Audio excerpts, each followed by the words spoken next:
අයිබෝවන් සුබදෑසනක් වාසනාවන්ත දවසක් ජයග්‍රහී දවසක් සියලු දෙනාටම ප්‍රාර්ථනා කරනවා. අද සැප්තැම්බර් මාසයේ 4 වෙනිදා ඉරිදා දවසේ සතියග පත්තර මේන්තුවයි අපි මේ විදිහට ආරම්භ කරන්නේ.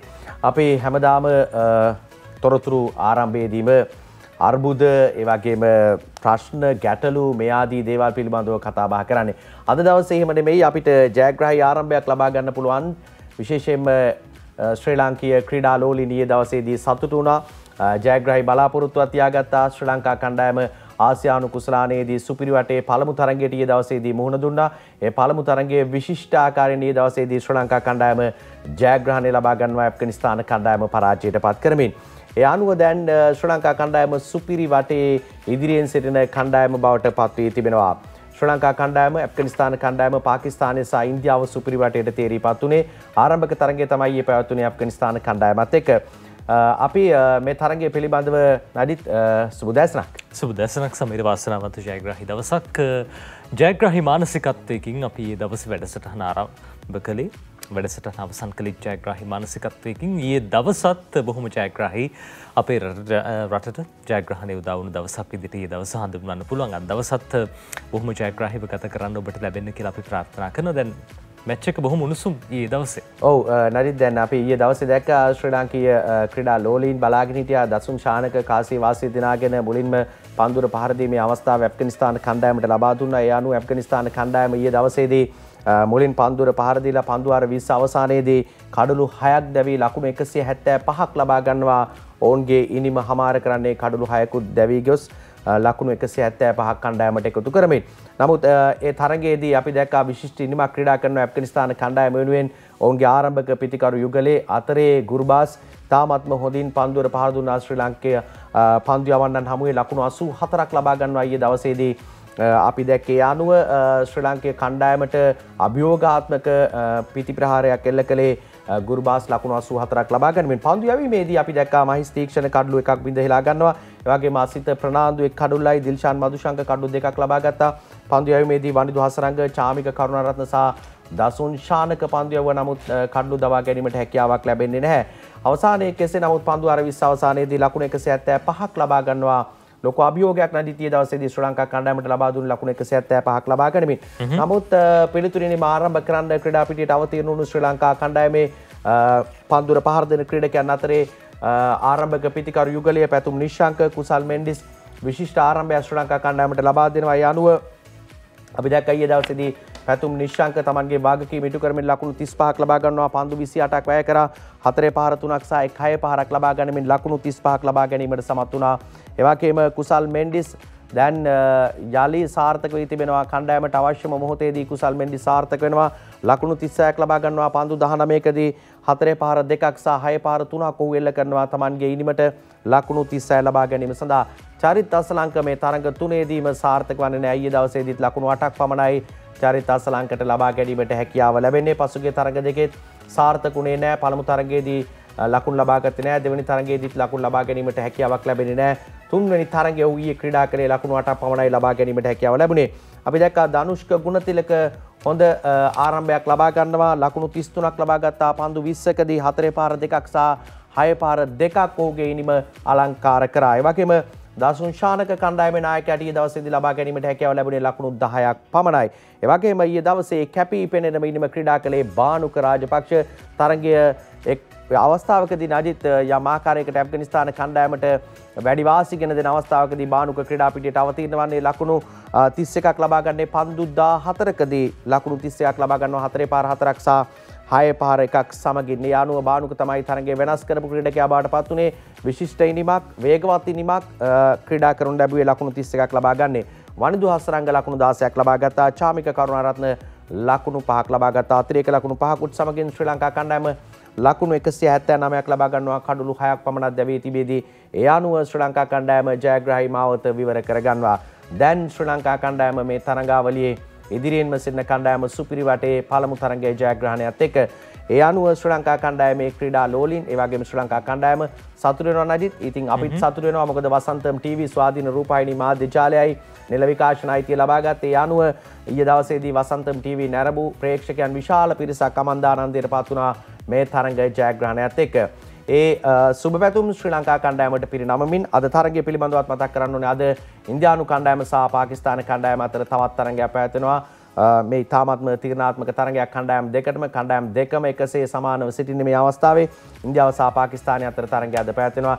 යලි ශ්‍රී ලංකාව ඉන්දියාව මුණ ගැහෙනවා 6 වෙනිදා 9 වෙනිදා පාකිස්තාන කණ්ඩායම සමග තරගය පැවැත්වෙනවා. ඉතින් අපි ප්‍රාර්ථනා කරමු මේ තරගාවලිය ඉදිරියේ සුබ වෙයි ශ්‍රී ලංකා කණ්ඩායමට ආසියානු කුසලානය අරගෙන යලි මව්බිමට එන්න ලැබෙන්න කියලා.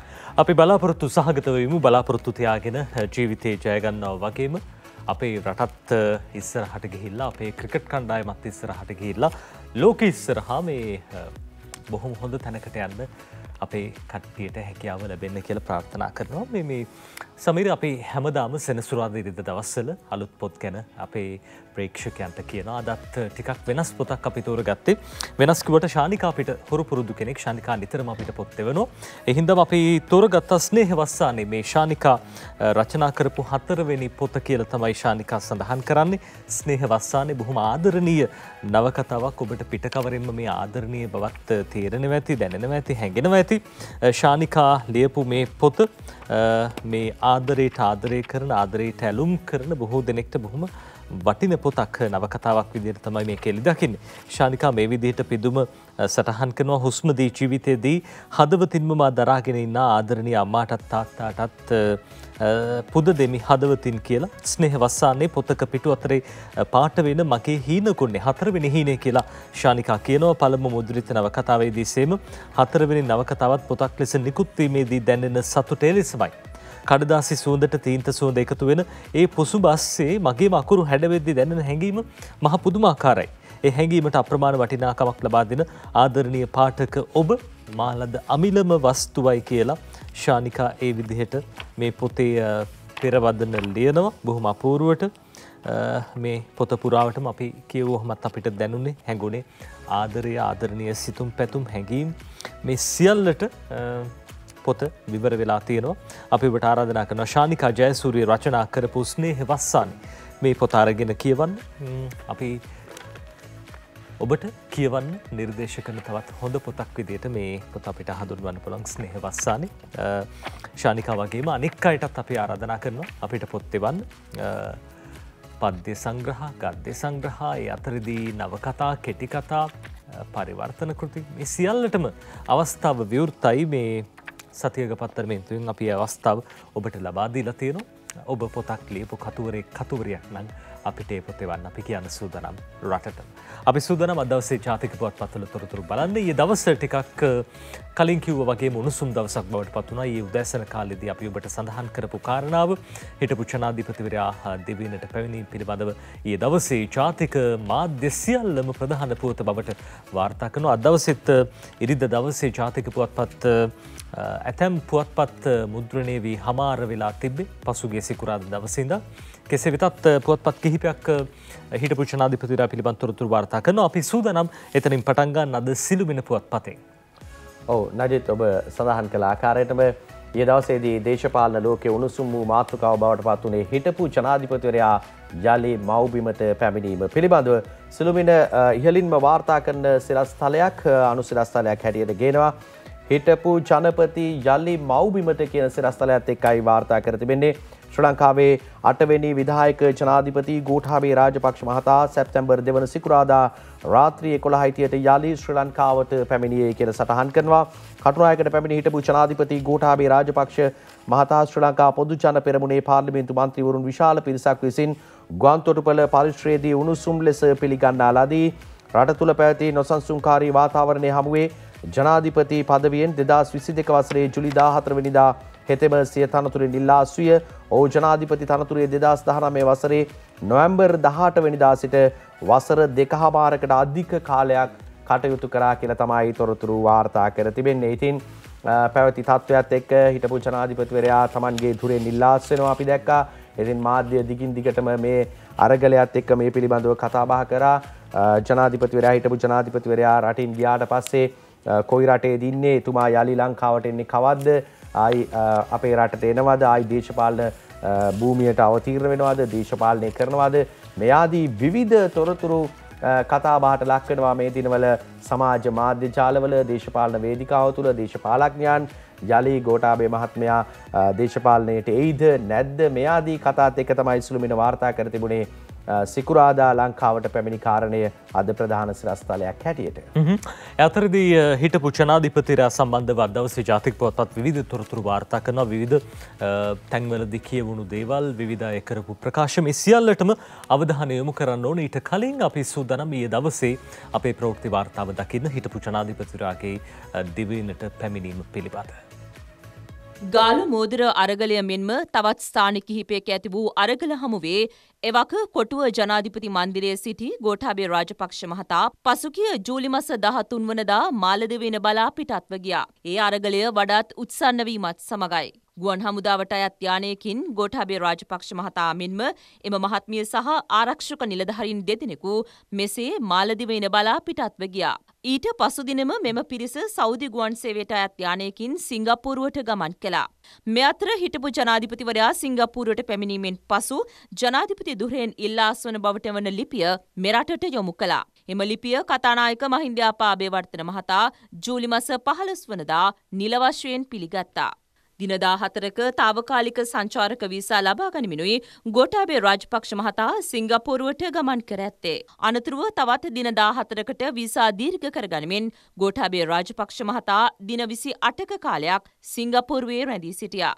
මේ අතර කාලයේදී ගෝඨාභය රාජපක්ෂ මහතාට තායිලන්තයට ඇතුළු වීමට ඉඩ ලබා දෙන ලෙස මෙරට ආණ්ඩුවෙන් ඉල්ලීමක් ලැබුණු බව තායිලන්ත විදේශ කටයුතු අමාත්‍යාංශය ප්‍රකාශ කළා. ඒ අනුව තායිලන්ත විදේශ අමාත්‍යාංශය නිවේදනයක් නිකුත් කරමින් සඳහන් කළේ ශ්‍රී ලංකා රාජ්‍ය තාන්ත්‍රික විදේශ ගමන් බලපත්‍රයක හිමිකරුවෙකු ලෙස හිටපු ජනාධිපති ගෝඨාභය රාජපක්ෂ මහතාට දින 90ක කාලයක් වීසා නොමැතිව තායිලන්තයට පැමිණ රැඳී සිටිය හැකි බවයි.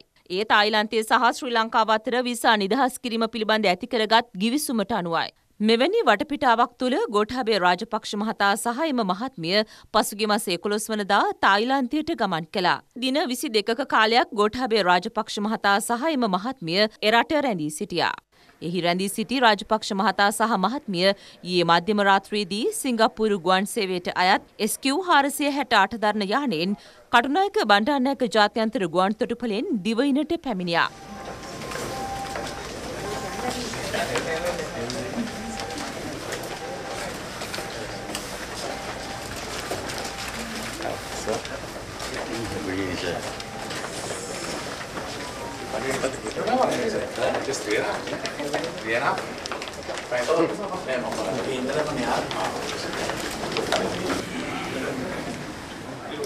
එහිදී හිටපු ජනාධිපති ගෝඨාභය රාජපක්ෂ මහතා පිළිගැනීම සඳහා ආණ්ඩුවේ මැති ඇමතිවරු රැසක්ම එක්ව සිටියා.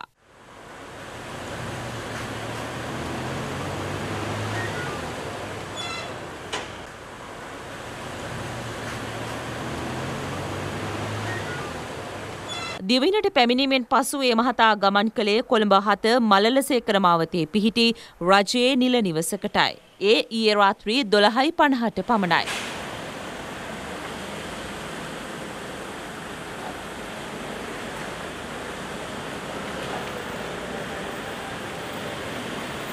එම ස්ථානයට පොලිස් ආරක්ෂාවද යොදවා තිබෙනවා.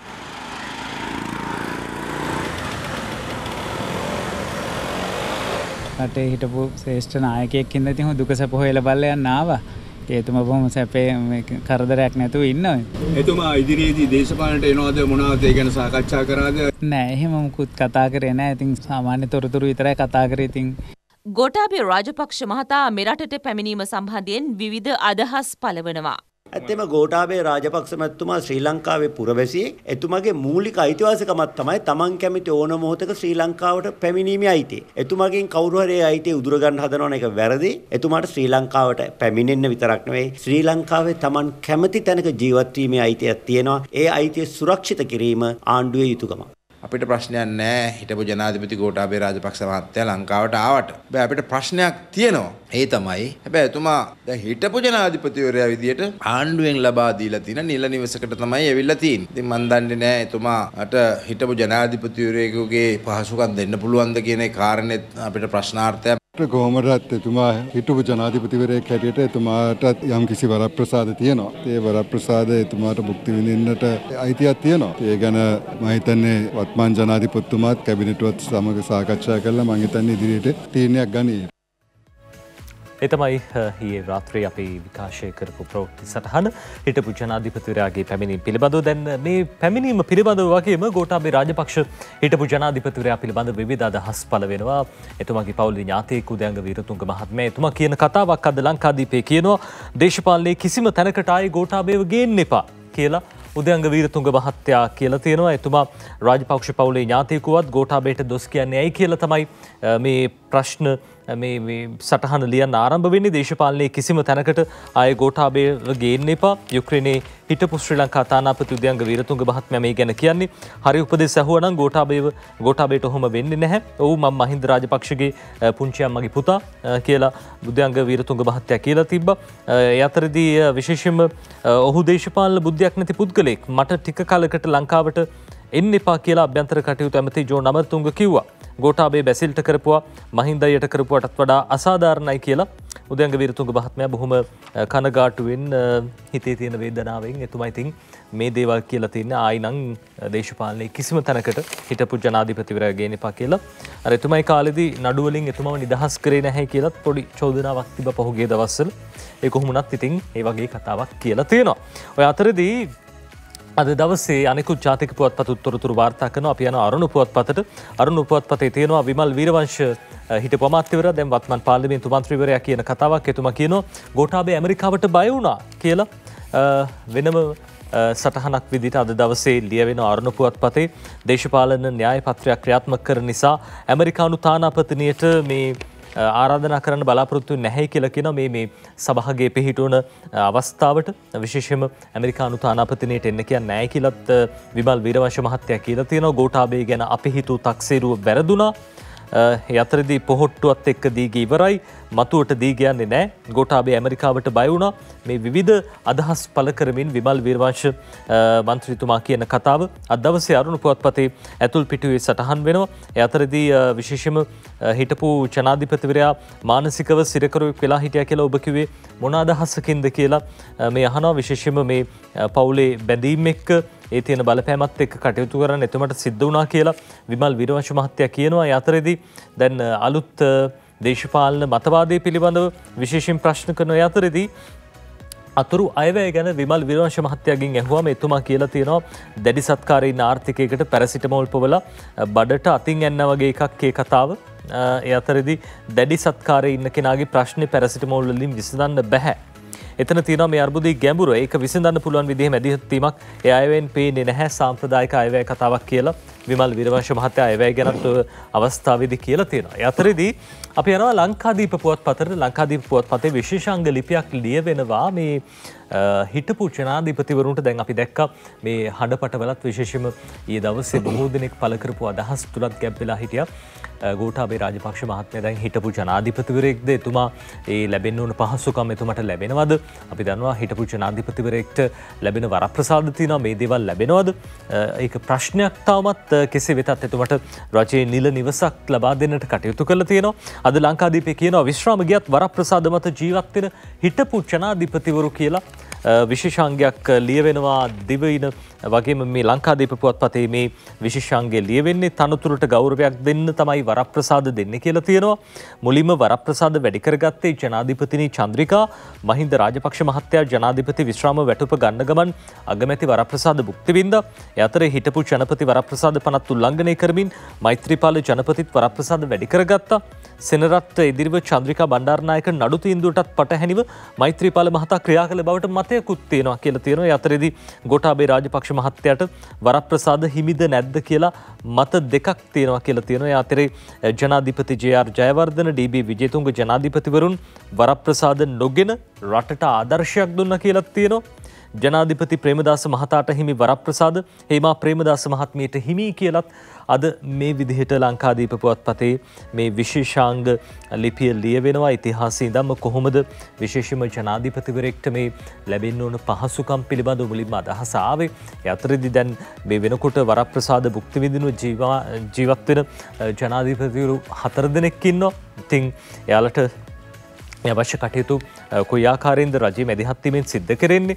හිටපු ජනාධිපතිවරුන් වන චන්ද්‍රිකා බණ්ඩාරනායක මහින්ද රාජපක්ෂ වගේම මෛත්‍රීපාල සිරිසේන ගෝඨාභය රාජපක්ෂ මේ ජීවත් වෙන ජනාධිපතිවරුන් ඔවුන්ට මේ වරප්‍රසාද හිමි අතරදී කලින් නම් සඳහන් වුණු හේමා ප්‍රේමදාස මහත්මිය එතුමියට දිවංගත ආර් ප්‍රේමදාස මහත්මයාට හිමි වරප්‍රසාද මේ දේවල් එතුමා මිය ගියයින් පස්සේ බිරිඳට අයත් වෙනවා. ඉතින් මේ සියලු දේවල් පිළිබඳව අද ලංකාදීප පුවත්පත බොහොම අපූර්වට මේ විශේෂාංගය ලියනවා. ඉතින් ඔබට හැකියාව තියෙනවා මේකත් කියවන්න. ඒ අතරේදී දැන් මේ සමාජයේ ඇති වෙලා තිබෙන කසුකුසු නැත්තම් ඇති වෙලා තියෙන මත මේ සියල්ල ඔබට නිවැරදි කරගන්න හැකියාවක් තියෙනවා ලංකාදීප පුවත්පතේ මේ විශේෂාංග ලිපිය කියවුවොත්.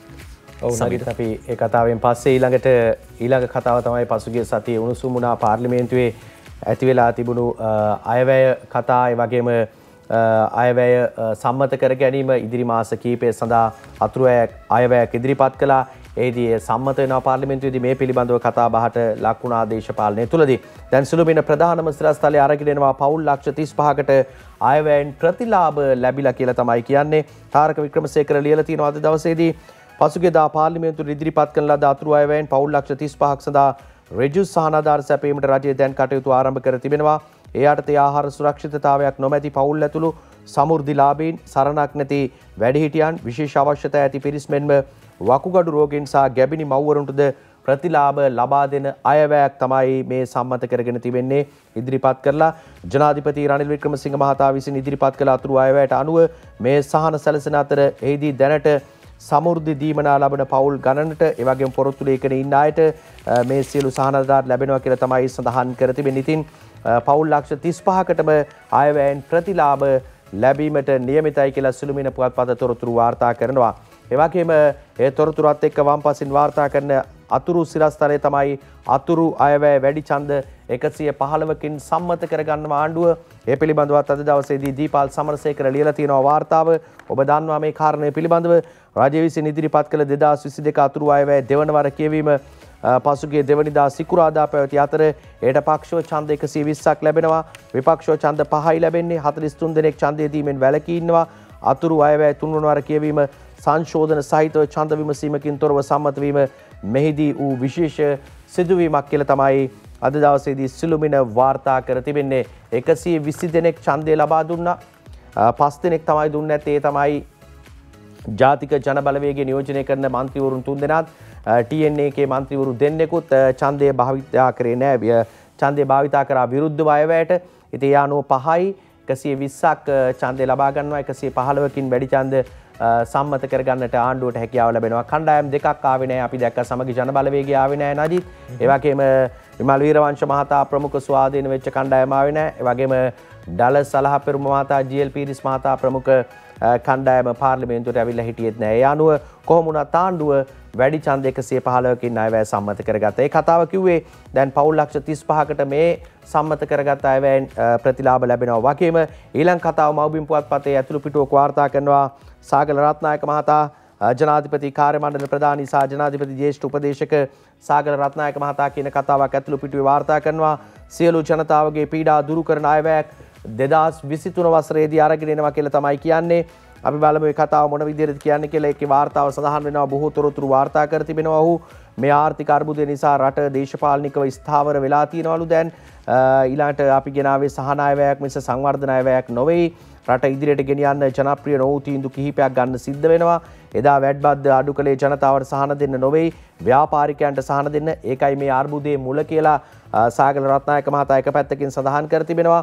ඊළඟ කතාව කියනවා සර්වපාක්ෂික ආණ්ඩුව හැදීම, රාජ්‍ය ඇමතිවරු පත් කිරීම ලබන සතිය අවසන් කරනවා කියලා. සමහර රාජ්‍ය සේවකයන්ට ඉන්න තැනක් කරන්න වැඩක් නැහැ. ඒත් පඩි ගෙවනවා කියලා තමයි කියන්නේ.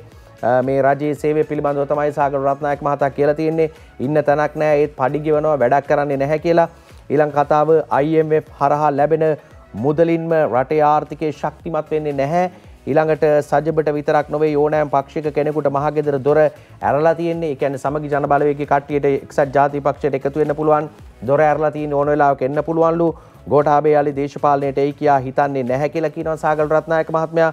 හිටපු ජනාධිපතිගේ අයිතීන් ආරක්ෂා කිරීමට අපි ව්‍යවස්ථාවෙන් බැඳී සිටිනවා. ලෝකයේ දියුණු රටවල් රාජ්‍යයන් ව්‍යාපාර කරන්නේ නැහැ. මේ ආදී කතා රැසක් සාගල රත්නායක මහතා සඳහන් කරන අත්‍රවාරයේ තමයි සිරස්තලයේ අරගෙන ඇවිල්ලා තිබුණේ සියලු ජනතාවගේ පීඩා දුරු කරන අයවැයක් 2023 වසරේදී අපි අරගෙන එනවා කියලා තමයි සාගල රත්නායක මහත්තයා සඳහන් කර තිබෙන්නේ. ඔහුට තනතුරක් හම්බුණා නජිත් ජනාධිපති කාර්ය මණ්ඩල ප්‍රධානී සහ ජනාධිපති ජ්‍යෙෂ්ඨ උපදේශක කියලා සාගල රත්නායක මහත්තයාව ජනාධිපති රනිල් වික්‍රමසිංහ මහතා පත් වුණාට පස්සේ පත් කරගත්තා. ඒ අනුව තමයි ඔහු කියන්නේ අපි ගේ ණයවැය සියලු ජනතාවගේ පීඩා දුරු කරනවා කියලා ඉදිරියේදී.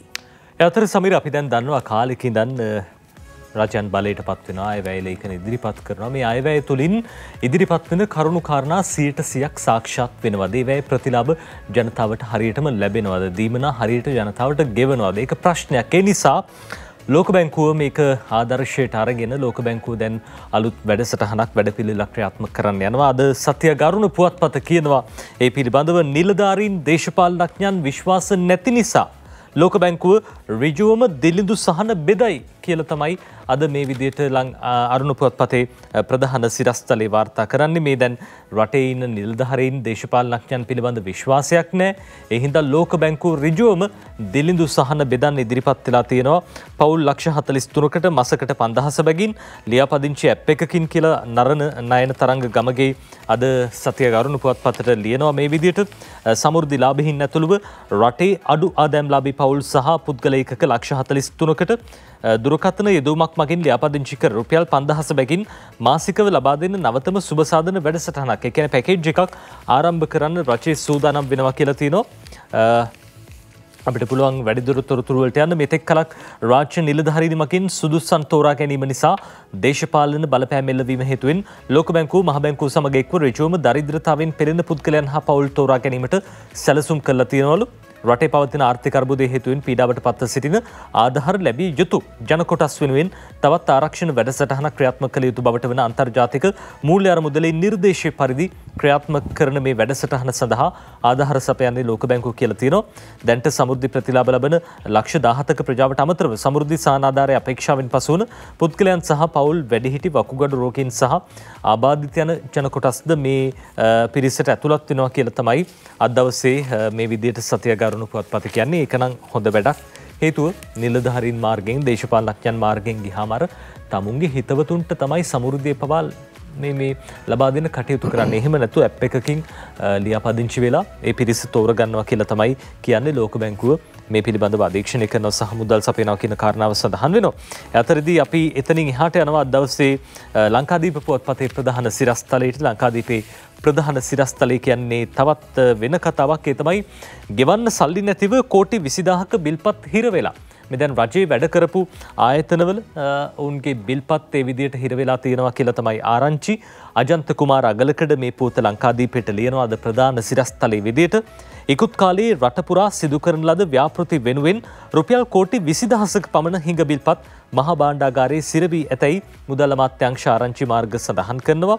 ඉන් රුපියල් කෝටි 8000ක පමණ බිල්පත් මහා මාර්ග ඉදිකළ කොන්ත්‍රාත්කරුවන් විසින් ඉදිරිපත් කරන ලද බිල්පත් බවට පැවසෙනවා කියලා තමයි අද ලංකාදීප පුවත්පතේ විදියට කියන්නේ. ඉතින් විශේෂයෙන්ම මීට අමතරව සෞඛ්‍ය නිවාස නාගරික සංවර්ධන අධ්‍යාපන ආදී අමාත්‍යාංශ වලින් ඉදිරිපත් කළ රුපියල් කෝටි ගණනක බිල්පත්ද මහා භාණ්ඩාගාරයේ සිරවි ඇති බවට වාර්තා වෙනවා.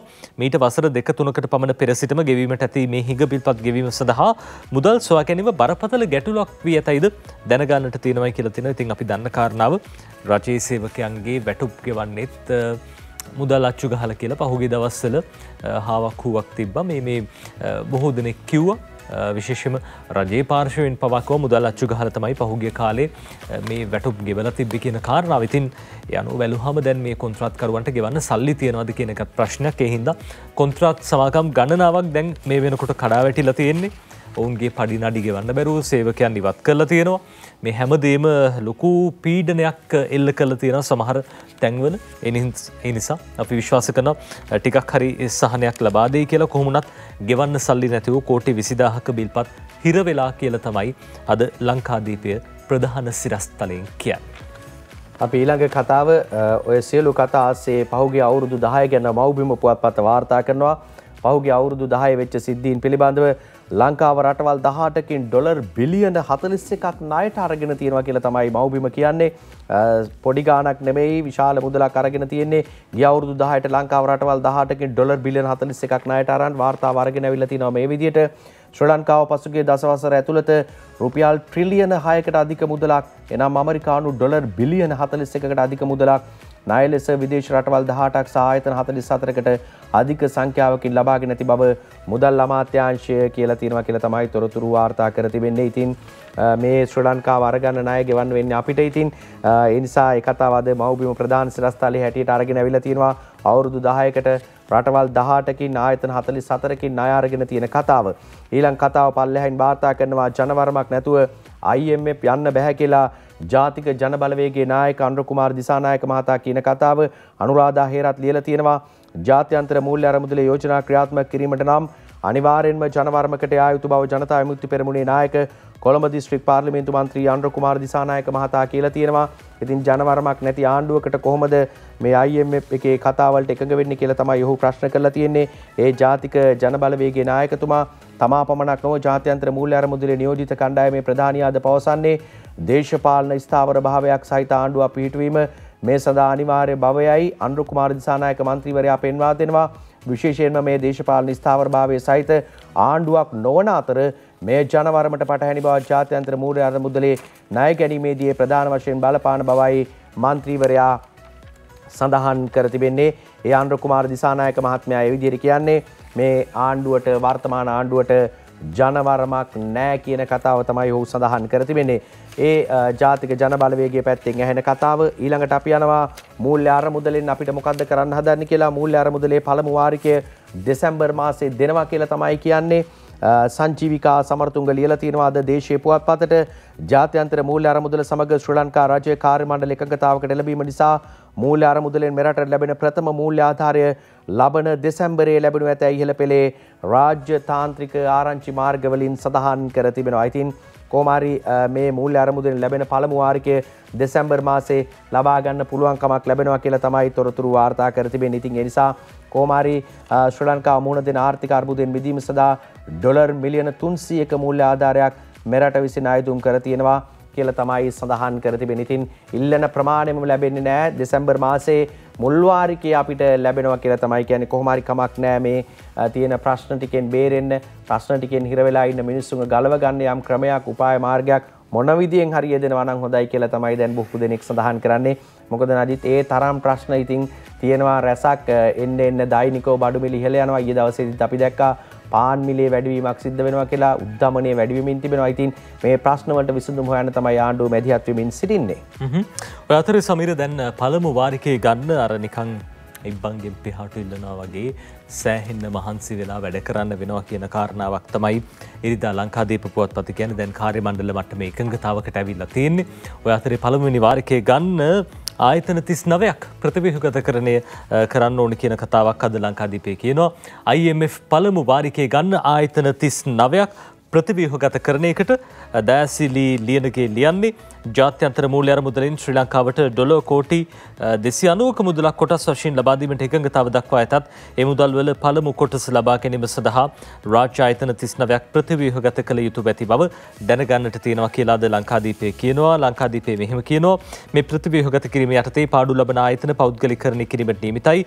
ජාත්‍යන්තර මූල්‍ය අරමුදල ඉදිරිපත් කරන ලද කොන්දේසි අතර වූ දූෂණ හා වංචාවන් අවම කිරීම, දේශපාලන ස්ථාවර බව, දේශීය හා විදේශීය ණය හිමියන්ගෙන් මූල්‍ය සහතිකයක් ලබා ගැනීම, දුගී දුප්පත් ජනතාවට සහන සැලසීම ඇතුළු ආර්ථික ප්‍රතිසංස්කරණ පැකේජය ක්‍රියාත්මක කළ යුතු ඇතැයි මුදල් අමාත්‍යාංශයේ ජ්‍යෙෂ්ඨ නිලධාරියෙක් සඳහන් කළා තියෙනවා. මේ වන විට ශ්‍රී ලංකාව පුද්ගලයන් 2500කින් හා ආයතන 117කින් ණය ලබාගෙන ඇති අතර රාජ්‍ය බැංකුවලින් රුපියල් කෝටි 5000ක් ණයට ලබාගෙන තියෙනවලු. මේ සියලු කොන්දේසි ඉටු නොකළහොත් ජාත්‍යන්තර මූල්‍ය අරමුදල එකඟ වූ මුදලින් කොටසක්වත් ලබා ගැනීම දුෂ්කර වනු ඇතැයි ඔහු සඳහන් කළා. මුල් කොටස වශයෙන් ලැබීමට නියමිත මුදල ඩොලර් මිලියන 350ක් කියලා දැනගන්නට තියෙනවයි කියලා තමයි අද ලංකාදීප පුවත්පත ওই විදිහට කියන්නේ. ලංකාදීපය කියන කතාවේ IMF පළමු වාරිකයේ ගන්න කරන්න ඕන දේවල් පිළිබඳව කියවෙන අතරේදී එක ණය හිමියෙකුණත් විරුද්ධ වුණොත් IMF ණය නැහැයි කියලා අරුණ පුවත්පත කියනවා. එක ණය හිමියෙක් විරුද්ධ වුණත් IMF ණය නැහැයි කියලා නයන තරංග ගමගේ මේ පුවත ලියන්නේ. ශ්‍රී ලංකාවට ණය ලබා දී ඇති එක් ණය හිමියෙකුගේ හෝ සිය ණය ප්‍රතිව්‍යුහගතකරණය කිරීමට එකඟතාව පළ නොකරන්නේ නම් ශ්‍රී ලංකාව සමග ගිවිසුම් අවසන් කරන ලද ණය වැඩසටහන ක්‍රියාත්මක කළ නොහැකි බවත් එම් වැඩසටහන ඔස්සේ නිර්දේශ කර ඇති ආර්ථික ප්‍රතිසංස්කරණ ක්‍රියාත්මක කිරීම සඳහා අනිවාර්යෙන්ම ජනවරමක් සහිත ආණ්ඩුවක් රටේ පැවතිය යුතු බවත් අන්තර්ජාතික මූල්‍ය අරමුදල ශ්‍රී ලංකාවට දැනුම් දීලා තියෙනවා කියලා අද මේ විදිහට කියනවා. අර අනුර කුමාර දිසානායක මහත්තයත් කියලා තිබ්බා මේ ගැන ජනවරමක් තියෙන ආණ්ඩුවක් තියෙන්න ඕනේ. දැන් IMF එකත් එහෙම කියලා තියෙනවා කියලා තමයි අරුණ පුවත්පත ඔය විදිහට කියන්නේ. ශ්‍රී ලංකාවේ විදේශ ණය ප්‍රතිව්‍යුහගතකරණය කිරීම සම්බන්ධයෙන් පසුගිය සතියේ මුදල් අමාත්‍යාංශ නිලධාරීන් මෙන්ම ජනාධිපතිවරයාත් සාකච්ඡා පැවැත්වුවා. මේ අතර IMF නියෝජිත කණ්ඩායම රජයට අවධාරණය කර ඇති අනෙක් ප්‍රධානම කොන්දේසිය වන්නේ ණය වැඩසටහන සාර්ථක කර ගැනීමට නම් ජනවරමක් සහිත ආණ්ඩුවක් රට තුළ පැවතීම අත්‍යවශ්‍ය බවයි කියලා වැඩිදුරටත් ඒ විදිහට සඳහන් කරලා තියෙනවා. ඒ ගැන අවධානය යොමු කරයි කියලා අපි හිතනවා. ජනවරමක් සහිත ආණ්ඩුවක් කොහොමද නිර්මාණය කරගන්නේ කියන කාරණාව පිළිබඳව දැන් මේ දවස්වල වැඩියෙන් කතා බහ සිද්ධ වෙනවා. ඔය සියල්ල අතරේදී ජනතාවට සහන ලබා දෙන්න අයවැයෙන් කටයුතු කරලා තියෙනවා. ඒ අතරේදී තවත් එක සහනයක් ගැන ආරංචි තමයි ගෑස් මිල තව ටිකක් අඩු වෙනවා කියලා තියෙනවා. හෙට දවසින් පස්සේ අපි බලමු ඒ පුවත ඒ ගැන තොරතුරු මේ විරාමයෙන් පස්සේ.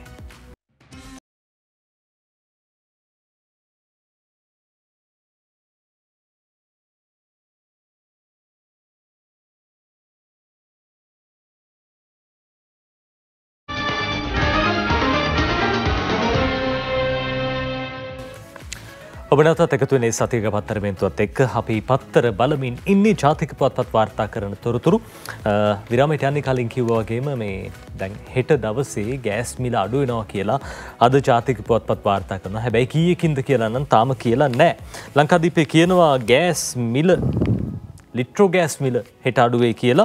දෑසිලි ලියනගේ ලියන්නේ ග්‍රහස්ත ගෑස් සිලින්ඩරයක මිල හෙට මධ්‍යම රාත්‍රියේ සිට අඩු වනු ඇතැයි දැනගන්නට තියෙනවා. මේ සම්බන්ධයෙන් ලිට්‍රෝ ගෑස් සමාගමේ සභාපති මුදිත පීරිස් මහත්තයාගෙන් කළ විමසීමේදී මහතා ප්‍රකාශ කළේ සැලකිය යුතු මුදලකින් මිල අඩු වන බව හා සිකුරාදා රාත්‍රියේ වනතුරු මුදල් අමාත්‍යාංශ කමිටුව මගින් මිල අඩු කළ හැකි උපරිම ප්‍රමාණය පිළිබඳව ගණනය කරමින් සිටි බවත්ය කියලා.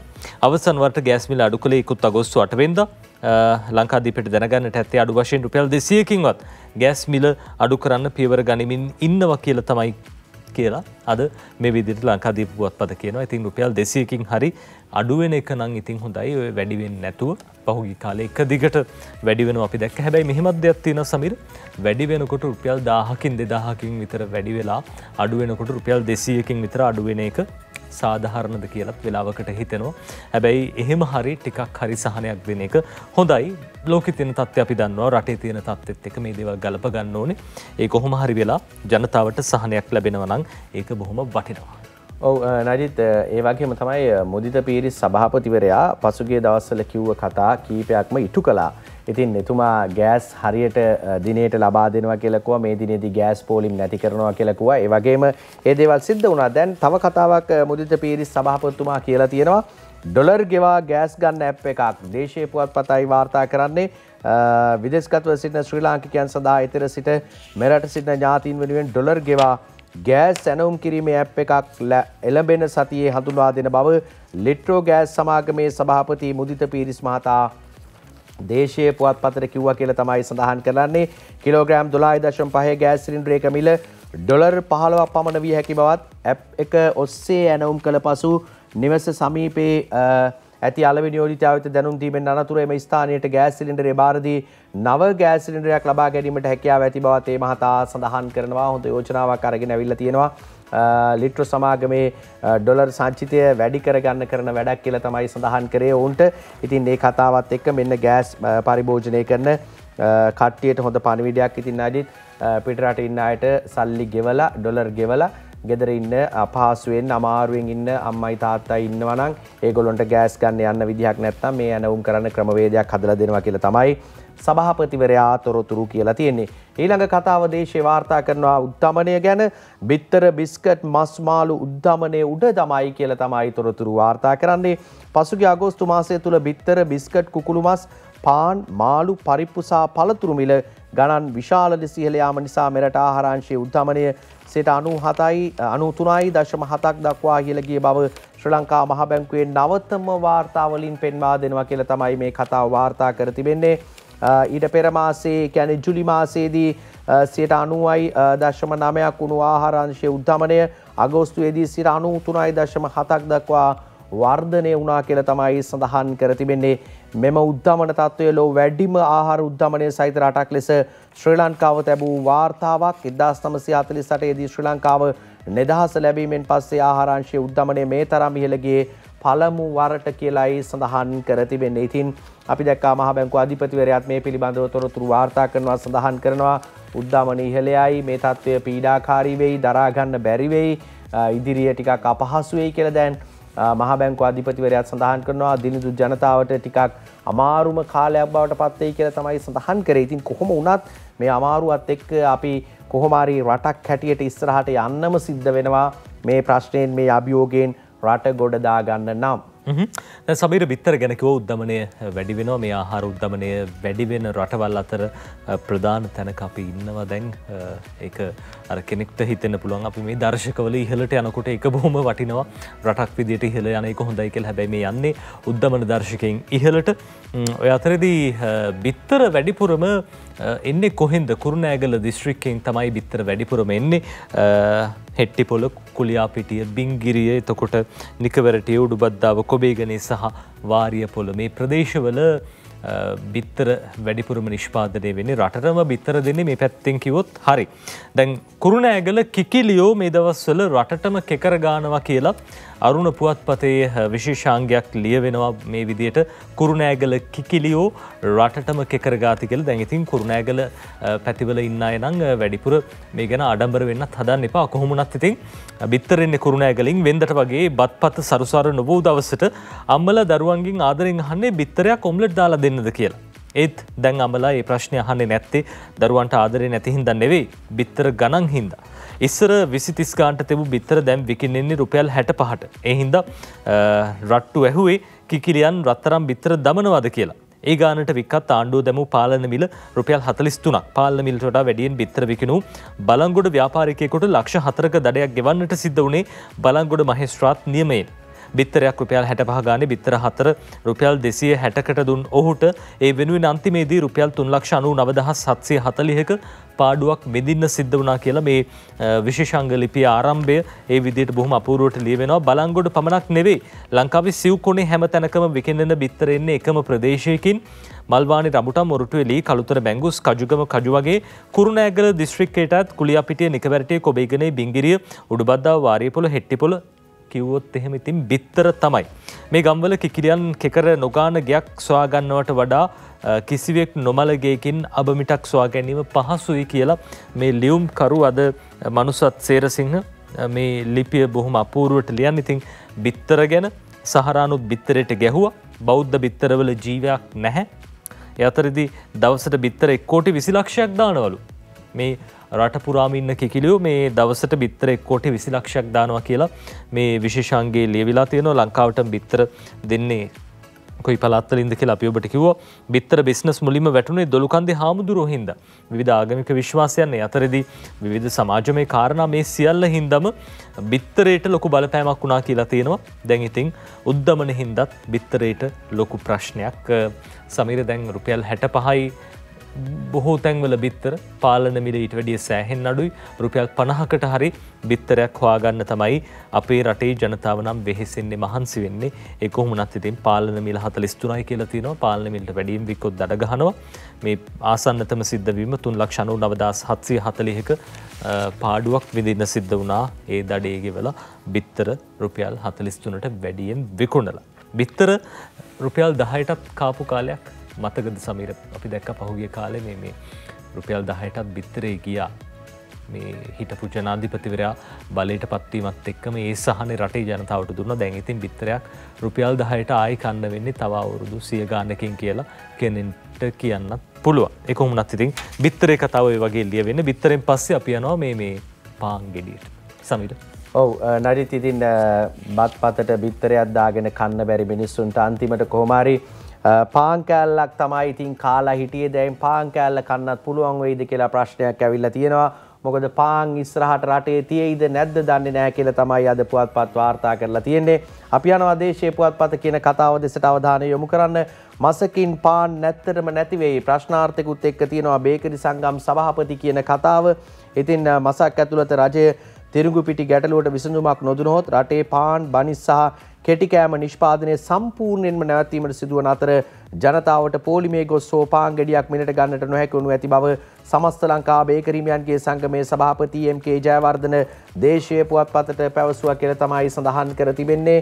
ඉතින් මේ කතාවේ සඳහන් වෙනවා මෙරටට තිරුඟු පිටි ආනයනය කරන සෙරන්ඩිබ් සහ ප්‍රීමා සමාගම් වලට ඩොලර් හිඟය නිසා මේ වන විට සිය ආනයනය කිරීමට නොහැකි වී ඇත. ඔවුන් මුල සිටම තිරුඟු පිටි ආනයනය කළ ඩුබායි සහ සිංගප්පූරු සමාගම් වලට ඩොලර් මිලියන 700කට අධික ණය ප්‍රමාණයක් ගෙවීමට ඇති නිසා පිටි ලබාගත හැකි ඩොලර් අත්පිට ගෙවීමෙන් පමණක් බව තොරතුරු වාර්තා වෙනවා.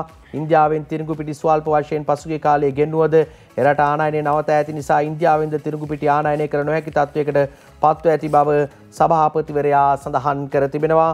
මුලදී රුපියල් 8,000යි 9,000ට අලෙවි කළ තිරිඟු පිටි මිටිය මේ වන විට කළු කඩේ රුපියල් 25,000ක් දක්වා මිල නැග ඇති අතර එම මිලටගෙන නිෂ්පාදනය කළොත් පාන් ගෙඩියක මිල රුපියල් 350ක්ද බනිස් ඇතුළු කෙටි කෑම වල මිල රුපියල් 150ද ඉක්මවන්න පුළුවන් කියලා තමයි මේ කතාව කියන්නේ. මේ පාන් කතාව රටට තීරණාත්මක කතාවක්. මොකද පාන් තමයි දැන් අපි කන්නේ. ඉස්සර නම් තිබුණා නඩි. ඉතින් ඔය කතාව බොහොම හොඳ ජනප්‍රිය කතාව බවට පත් වෙලා තිබෙනවා. කොහොම වුණත් දැන් අපි අහිංසක දුප්පත්ම මිනිස්සු බනිස් කෙඩියක් කාලා තේ එකක් බිව්වේ. දැන් මේ මිනිස්සුන්ට බනිස් කෙඩියක් කාලා තේ එකක් බොන්න පුළුවන් වේද? ඊට වැඩිය බත් එකක් කන්න පුළුවන්කම තියෙනව නේද? පාන් ගෙඩියක් රුපියල් 300ක් දීලා කොහොමද ගන්නෙ? බනිස් කෙඩියක් රුපියල් 150ක්.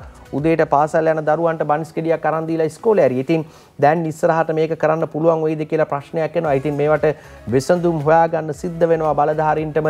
මොකද දැන් පිටි ගෙන්නන්න විදිහක් නැහැ කියලා තමයි මේ ආයතන කියන්නේ. ඩොලර් ප්‍රශ්නයත් එක්ක ඩොලර් ගෙවනවා නම් ඔවුන්ට අත්පිට මුදලට ගෙවලා මේ පිටි ටික ගෙන්න ගන්න වෙනවා. ඉතින් තාමත් මිනිස්සු මේ අස්සෙත් නදිත් අර හාල් ටික හැංගුවා වගේම අනිත් බඩු හැංගුවා වගේම හાર્ඩ්වෙයාර් වල සිමෙන්ති වැඩි මිලට වික්කා වගේම දැන් පිටි මිටියත් වැඩි මිලට විකුණනවා. කළු කඩේ රුපියල් 25,000ට තියෙනවා මේ අහිංසක මිනිස්සු කන පාන් ගෙඩියට තමයි මේ විදියට ගහන්නේ. ඉතින් ඒක නිසා මේ වෙලාවෙවත් මේ අහිංසක මිනිස්සුන්ට මේ විදිහ අසාධාරණ වැඩ කරන්න එපා කියලා තමයි අපිට ඉල්ලන්න තියෙන්නේ. කොහොම වුණත් කළු කඩේ රුපියල් 25,000ට ගියොතින් හදිස්සියවත් පිටි මිටියක් පාන් ගෙඩියක් රුපියල් 300 නෙමේ ඊටත් එහා ගිහිල්ලා 350 සීමාවට යන්න වෙනවා කියලා මේ බේකරි සංගම් සභාපතිවරයා කියනවා. ඔබ දැන්වත් තීරණය කරන්න ඕනේ පාන් ගෙඩියක් ඉස්සරහට කනවද නැද්ද කියන කාරණාව. ඉතින් පිටි ජාති හිම ඇඟට හොඳත් නැහැ කියලා කියනවනේ. හින්දා දැන් මේ නම දේශීය දේවල් වලට පුරුදු වෙන එක වඩාත් හොඳයි කියලා තමයි අපිට කියන්න තියෙන හේතුව. රුපියල් 350ක් දීලා පාන් ගෙඩියක් ගන්නවට වැඩිය ඊට වැඩිය අඩුවට කරන්න තව ගොඩක් දේවල් තියෙවි ඔබට. අද දවසේ තවත් පුවතකට අපි යනවා. දැන් සමාජ කොච්චර අසාධාරණකම් සිද්ධ වෙනවද? ඒ අසාධාරණකම් ජාතික පුවත්පත්වල දිගින් දිගටම වාර්තා වෙනවා. මේ රජයේ නිලධාරීන් පිරිසක් ගැන තොරතුරු කෝටිපතියන්ට බදු දැලෙන් රිංගීමට උදව් කරන ලොකු නිලධාරීන් 600ක් ගැන සෙවිල්ලෙන් ඉන්නවා කියලා බුද්ධ්‍යංශ වලින් රජයට වාර්තාවක් ලැබිලා තියෙනවා කියලා තමයි සුජිත් හේවාජුලිගේ ලියන්නේ. මේ වාර්තාවට නම ඇතුළත් කරගන්නවද නැත්නම් ඉතින් මේ විදිහට මේ විවිධ වංචනික ක්‍රියාවලට උදව් වෙන්නේ නැතුව ඉන්නවද? ඒකත් ඔබ හිතට ගන්න ඕනේ. සුජිත් හේවාචුලිගේ ලියන්නේ කෝටිපතියන්ට බදු දැලෙන් රිංගීමට උදව් කරන ලොකු නිලධාරීන් 600ක් ගැන සෙවිල්ලෙන් ඉන්නවලු බුද්ධ්‍යංශ වාර්තාවක් කියන්නේ. කෝටිපති ව්‍යාපාරිකයන්ට සහ හිතවතුන්ට බදු දැලෙන් පැන යාමට උදව් කරන රේගු සහ ආදායම් බදු නිලධාරීන් 600කට වැඩි පිරිසක් සම්බන්ධයෙන් බුද්ධ්‍යංශ රජයට කරුණු වාර්තා කරලා තියෙනවා. ඒ අතරදී රජයට බාර දී ඇති විශේෂ බුද්ධි වාර්තාවක් මගින් මේ කරුණු අනාවරණය වෙලා තියෙනවා. ආණ්ඩුවේ ආරංචි මාර්ග මේවා කියන්නේ. මේ අනුව මේ වංචනික නිලධාරීන් සම්බන්ධයෙන් තවදුරටත් විස්තර ලබා දෙන ලෙසට රජය එම බුද්ධ්‍යංශ වලට දැනටමත් දැනුම් දීලා තිනවා. මේ අතර ශ්‍රී ලංකා රේගුවට සහ දේශීය ආදායම් දෙපාර්තමේන්තුවට වාර්ෂිකව අය කරගත හැකි රුපියල් කෝටි දසදහසකට වැඩි බදු මුදලක් ඒවායේ විවිධ දූෂණ වංචා සහ අක්‍රමිකතා හේතුවෙන් අහිමි වෙන බව විශේෂ අධ්‍යයනයකින් රජයට කරුණු අනාවරණය වෙලා තියෙනවලු. ඉතින් මේ වංචනික ක්‍රියාහින්ද තමයි අවසානයේ මේ දේවල් රටේ ජනතාවට බලපාන්නෙත්. එයාලා ලක්ෂ ගණන්, කෝටි ගණන්, මිලියන් ගණන් අන්තිමේදී හොරකම් කරනවා, වංචා කරනවා. රටේ ජනතාවට ඒවා බදු විදිහට ගෙවන්න වෙනවා. නැත්තම් මේ උද්දමනයේ පැත්තෙන් ජනතාවට ප්‍රශ්න වෙනවා. මේ සියල්ල ඉතින් සමාජයේ තියෙන ඛේදාන්තයන්. හැබැයි ඛේදාන්තයන් ඇති වෙන්නේ අර වගේ වංචනිකින් හින්දා. ඒ අයව අත්අඩංගුවට ගන්න පරීක්ෂණ පවත්වන්න කටයුතු කරන එක බොහොම වටිනවා. බුද්ධ්‍යංශ වාර්තාව ඔතනින් නවතින්නේ නැතුව ඉස්සරහටත් ගිහිලා මේ අයට දඬුවම් දෙන තැනට යන්න ඕන කියන කාරණාව තමයි රටේ ජනතාව විදියට අපි නම් කියන්නේ. සමීර, අපි නදිත් ඊළඟ කතාව තමයි දැන් පසුගිය දිනවල දිගටම තිබුණා පෝලිං. තෙල් පෝලිම තිබුණා. ඉතින් ඩීසල් පෝලිම, ඒ වගේම පෙට්‍රල් පෝලිම මේ ආදී පෝලිං යුගයක් තිබුණා. නමුත් පෝලිං ක්‍රමය නවතා දැමුවා QR ක්‍රමවේදය ආවට පස්සේ. හැබැයි QR එක ඇවිල්ලත් ආයමත් පෝලිං හැදුනේ කොහොමද? මේ ප්‍රශ්නේ තියෙනවා. දැන් ආයමත් නදිත් අපි දකිනවා ෂෙඩ් ළඟ ඉන්ධන පෙරවුමල් අසල දිගු පෝලිං දක්නට ලැබෙනවා. වාහන නවත්වාගෙන ත්‍රිරෝද රථ, බයිසිකල් මේ හැමෝටම ආයමත් මේ ප්‍රශ්නෙට මුහුණ දෙන්න සිද්ධ වෙලා තිබෙනවා. අවුවැසි නොතකා පෝලිමේ හිටපු මිනිස්සු යම් සහනදායි කාලයක් තිබුණා. සති දෙක තුනක් අපිට පෝලිමේ ඉන්නේ නැතුව තෙල් ටික ගහගෙන එන්න පුළුවන්කම ලැබුණා. දැන් ආයමත් මේ ප්‍රශ්නේ ඇවිල්ලා දේශීය වාර්තා කරනවා. ඒකට හේතුව ඉල්ලුම 100%කින් නැගලා චෙක්පත් වලින් ගෙවීම් තහනම් පෙරවුම්හල් පැය 6කින් වහන්න වෙලා සංස්ථාවේ තීන්දුවෙන් තෙල් පෝලිම් දිගටම කියලා තමයි මේ වාර්තා කරන්නේ. කණ්ඩ තෙල් සංස්ථාව සතුව කොපමණ ඩීසල්ලා පෙට්‍රල් තොග තිබුණා තවදුරටත් දිගු ඉන්ධන පෝලිම් පවතුණු ඇතැයි කණ්ඩ තෙල් බෙදුම්කරුවන්ගේ සංවිධානය පවසනවා. ඊට හේතු වී තිබෙන්නේ කණ්ඩ තෙල් සංස්ථාව මේට පෙර ඉන්ධන පෙරවුම්හල් වෙත ලබා දී තිබූ චෙක්පත් මගින් මුදල් ගෙවීමේ පහසුකම හදිස්සියේම අත්හිටුවීම නිසා බව එම සංවිධාන නියෝජිතයෝ ප්‍රකාශ කරයි කියලා තමයි වාර්තා කරන්නේ. දේශයට මේ සම්බන්ධයෙන් අදහස් දක්වන ඉන්ධන පිරුම්හල් 700ක හිමිකරුවන්ගේ නියෝජනයක් ඇති ඉන්ධන පිරුම්හල් හිමියන්ගේ සංගමේ සභාපති කුමාර රාජපක්ෂ මහතා කියන්නේ චෙක්පත් වලින් මුදල් ගෙවීම අත්හිට වූ කණ්ඩ තෙල් සංස්ථාව එක් පිරුම්හලකට ඉන්ධන ලීටර් 6600ක බවුසරයක් ලබා ගැනීම සඳහා දිනපතා උදෑසන 9:30ට පෙර රුපියල් ලක්ෂ 34ක මුදලක් ගෙවන ලෙස නියම කර ඇති බවයි. ඩීසල්ලා පෙට්‍රල් දෙවර්ගයේ මැඩවුම් කරන්නේ නම් එවිට රුපියල් ලක්ෂ 68කට වැඩි මුදලක් දිනපතා ගෙවිය යුතුයි. එය විශාල ගැටලුවක් කියලා තමයි ඔවුන් සඳහන් කරන්නේ. ඉතින් එනිසා මේ අතර රාජ්‍ය සේවය නැවත සක්‍රිය කිරීම සහ පාසල් විශ්වවිද්‍යාල ආදී ආරම්භ කිරීම නිසා පැවති ඉන්ධන ඉල්ලුම 100%කින් පමණ ඉහළ ගිය බව රාජපක්ෂ මහතා වැඩිදුරටත් සඳහන් කර තිබෙනවා. මේ තත්ත්වය යටතේ පෙරවුම්හලකට ලැබෙන ඉන්ධන පැය 6ක පමණ කාලයක් තුළ අවසන් වන බැවින් දවසේ වැඩි කාලයක් ඉන්ධන පෙරවුම්හල වසා තබන්නට සිදු ඇතැයි සඳහන් කරනවා. ඉතින් චෙක් වලින් ගෙවපු එක දැන් මුදල් ගෙවන්න කියලා තිබෙනවා. ඩීසල් ලීටර් 6600ක ටැංකියක් සහ පෙට්‍රල් 6600ක් ඇනවුම් කළොත් ලක්ෂ 68ක් ඔවුන්ට ගෙවන්න සිද්ධ වෙනවා. ඒකත් උදේ 9:30ට කලින් ගෙවන්න ඕනේ. ඉතින් එහෙම වුණොත් කොහොමද මේගොල්ලෝ මේක කරන්න කියලා තමයි මේ ප්‍රශ්නේ තියෙන්නේ. ඒ නිසා ඇනවුම් කරන ප්‍රමාණයේ අඩුවක් සිද්ධ වෙලා තියෙනවා. ඒ නිසා තමයි යලි මේ තෙල් පෝලිම් ඇතිවන්නට පටන් අරගෙන තියෙන්නේ කියලා ඔවුන් සඳහන් කර තිබෙනවා. ඉතින් මේක ටිකක් බරපතල කාරණයක්. කොහොම වුණත් ඉතින් මේ කාරණයත් එක්ක ප්‍රශ්නය අපිටමයි ඇවිල්ලා තිබෙන්නේ. තෙල් පරිභෝජනය කරන ජනතාවට ආයමත් පෝලිමේ ඉන්න සිද්ධ වෙනවා මේ ගන්න තීන්දුව තීරණත් එක්ක. ඊළඟ කතාව තෙල් සංස්ථා විකිණීමේ උප්පරවැට්ටියක් තියෙනවා. ආනන්ද පාලිත ගායන් ගාල්ලගේ ලියන වාර්තාව අද දවසේදී ලංකා කණ්ඩ තෙල් සංස්ථාවේ පසුගිය මාසයේ ලාභය කෝටි 396ක් බවත් එසේ තිබියදී කෘතිම පෝලිම් නිර්මාණය කරන්නේ සංස්ථාව සම්පූර්ණයෙන්ම විකුණා දැමීමට බවත් සමගී ඒකාබද්ධ වෘත්තීය සමිති සන්ධානයේ කැඳවුම්කරු ආනන්ද පාලිත මහතා පවසා තිබෙනවා කියලා තමයි මේ ආස්සේ කියන්නේ. ඉතින් කොහොම වුණත් ඔහු කියන කතාව තෙල් ලබා ගැනීම සඳහා ජනතාවට QR ක්‍රමය ලබා දුන්නත් සැබවින්ම එම කළමනාකාරී ක්‍රමවේදී රටේ පාලකයන් සහ ඉහළ රාජ්‍ය නිලධාරීන්ට අදාළ නොවන නිසා ඔවුන් මේ ඉන්ධන නාස්තියට වගකිව යුතු බවත් සඳහන් කරනවා. කොහොම වුණත් කනගාටුව නම් විපක්ෂයේ පවා මේ සියල්ල දැන නිහඬව සිටීම බව ඔහු වැඩිදුරටත් කියනවා. මේ සමගී සන්ධානයේ වෘත්තීය සමිතියක් නියෝජනය කරන සභාපතිවරයා කියන කතාව තමයි විපක්ෂයත් නිහඬව ඉන්නවා කියලා. ඉතින් ආනන්ද පාලිත මහත්මයා තමයි මේ කතාව කියන්නේ. තෙල් සංස්ථා විකිණීමේ උප්පරවැටියක් තියෙන කතාව. ඒ අතරේ ලංකාදීපයට යනවා. අපි ලංකාදීපේ කියන කතාවකට දැන් පිරුම්හල් වලට මේ කොමිස් මුදල වැඩි කරලා තියෙනවා. දිනකට සංස්ථාවට කෝටි 7ක අමතර බරක් දරන්න සිද්ධ වෙනවා කියන කාරණාවකුත් අද ලංකාදීපේ කියනවා. පිරුම්හල් වලට කොමිස් මුදල වැඩි කිරීමෙන් දිනකට සංස්ථාවට කෝටි 7ක අමතර බරක් තෙල් අලෙවි වෙනුවෙන් තෙල් පිරුම්හල් වලට ලබා දෙන කොමිස් මුදල වැඩි කිරීමට ගත් තීරණය නිසා දිනකට රුපියල් කෝටි 7ක අතිරේක මුදලක් වැය කිරීමට ලංකා ඛනිජ තෙල් සංස්ථාවට සිද්ධ වෙලා තියෙනවලු. මෙතෙක් කාලයක් මේ කොමිස් මුදල වශයෙන් ලීටරයකට 2.5ක මුදලක් ගෙවුව අතර ඒ ගෙවන ලැබුවේ තෙල් ලීටරයක මිල රුපියල් 167ක් වශයෙන් පදනම් කරගෙනයි කියලා තියෙනවා. ඒ අතරේදී දැන් මේ ප්‍රමාණය වැඩි කරලා තියෙනවා කියන කාරණාව තමයි අද ලංකාදීපේ කියන්නේ. අපිට ලංකාදීපේ ඒ තොරතුරු වලට අවධානය යොමු කරන්න මේ තෙල් මිල කොතරම් ඉහළ ගියත් රුපියල් 167 වශයෙන් සලකා ලීටරයකට ගෙවන කොමිස් මුදල 2.5ක් වෙලා තිබ්බ. මෑතක ඉඳන් මේ ගෙවන ලබන කොමිස් මුදල ලීටරයකට රුපියල් 13ක් කිරීම නිසා අතිරේකව දිනකට රුපියල් කෝටි 7ක වැය බරක් සංස්ථාවට දරන්න සිද්ධ වෙලා තියෙනවලු. පිරුම්හල් හිමියන්ගේ කොමිස් මුදල ලෙස රුපියල් කෝටි 2500කට වැඩි අතිරේක මුදලක් වැය කරන්න සිද්ධ වෙලා තියෙනවා කියලා තියෙනවා වර්ෂයකට. ඉතින් මේක ලොකු පාඩුවක් කියලා තමයි සංස්ථාව පැත්තෙන් ඇහෙන්නේ. ඔය අතරේ දැන් අපි දැක්කා රියදුරු බලපත්‍ර ගැන කතා කරනකොටත් විශේෂයෙන්ම සමීර දැන් QR එක බොහොම ජනප්‍රියයිනේ. QR එක දැන් සමාජයේ බොහෝ දෙනෙක්ට හිතට කාවැදිලා මේ තියෙන්නේ. දැන් රියදුරු බලපත්‍රයත් QR ක්‍රමයට නිකුත් කරන්න සූදානමක් තියෙනවා කියලා අද අරුණ පුවත්පත තොරතුරු කියනවා. අරුණ මේ විදිහට කියන්නේ දැනට මෙමරි චිපේ සහිත රියදුරු බලපත්‍ර ඉවත් කරමින් QR කේතාංකයක් සහිත නව කාඩ් පතක් හඳුන්වා දීමට මෝටර් රථ ප්‍රවාහන දෙපාර්තමේන්තුව පියවරගෙන තියෙනවලු.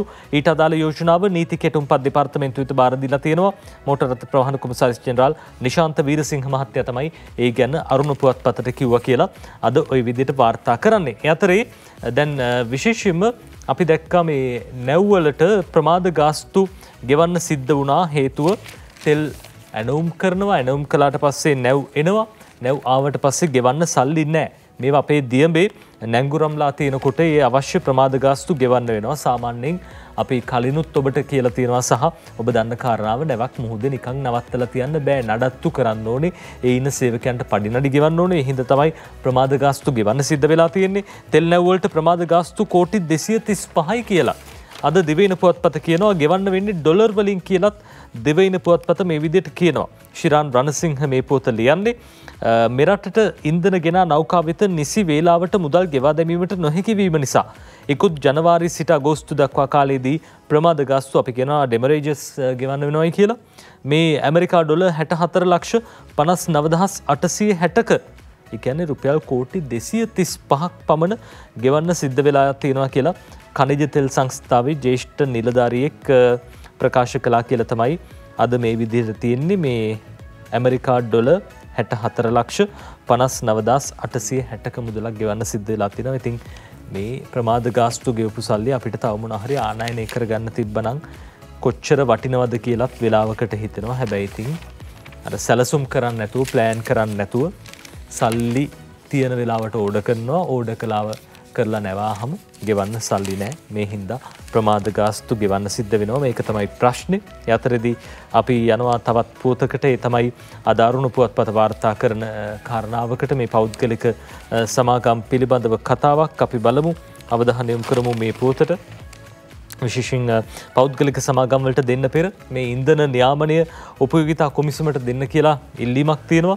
ඉන්ධන ආනයනය සහ බෙදා හැරීම සහ අලෙවිය පෞද්ගලික සමාගම් වලට ලබා දීමට ප්‍රථම ඉන්ධන සම්බන්ධයෙන් නියාමනය කිරීමේ බලය මහජන උපයෝගිතා කොමිසමට යටත් කළ යුතු බවට ඛනිජ තෙල් සම්පත් සම්බන්ධ විශේෂඥයෙකු වන සිරිල් සුදුවැල්ල මහත්තයා කිව්වා කියලා තමයි අද සතිය ගරුණ පුවත්පත විවිධ වාර්තා කරන්නේ. අපි දැක්කා දැන් විශේෂයෙන් සමීර පහුගිය කාලේ විදුලි බලය කප්පාදු කරනකොටත් විදුලි බල මණ්ඩලයට ඇතැම් වෙලාවට ලබා දුන්න උපදෙස් මහජන උපයෝගිතා කොමිසමෙන් හැබැයි මේ දේවල් නිසි පරිදි ක්‍රියාත්මක වුණාද මහජන උපයෝගිතා කොමිසමටත් ඒ දේවල් හරියට කරගන්න පුළුවන් වුණාද කියන දේ ප්‍රශ්නයක්.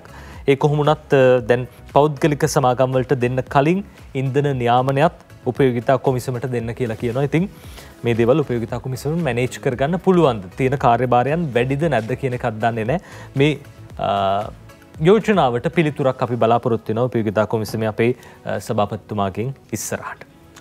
අපි ඊළඟට වාර්තා කරන්නේ දේශපාලන කාරණා දෙසට අපි අවධානය යොමු කරන්න සූදානම්.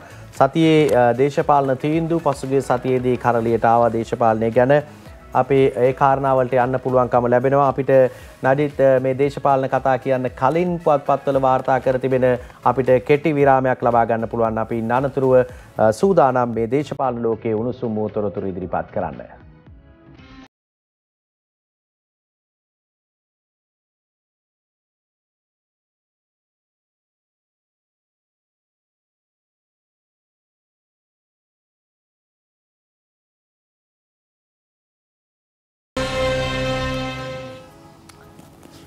විරාමයෙන් අනතුරුව නැවතත් සතියක පත්තර මේන්තුව සමගයි අපි දේශපාලන ලෝකයේ තොරතුරු කතා බහ කරන්න සූදානම් වන්නේ. පසුගිය සතියේදී දේශපාලන කරළියේ කතා බහට ලක් වුණා සර්වපාක්ෂික ආණ්ඩුවක් හදනවාද? සර්වපාක්ෂික ආණ්ඩුවට කවුද එන්නේ? සර්වපාක්ෂික ආණ්ඩුව වැඩක් තියේද?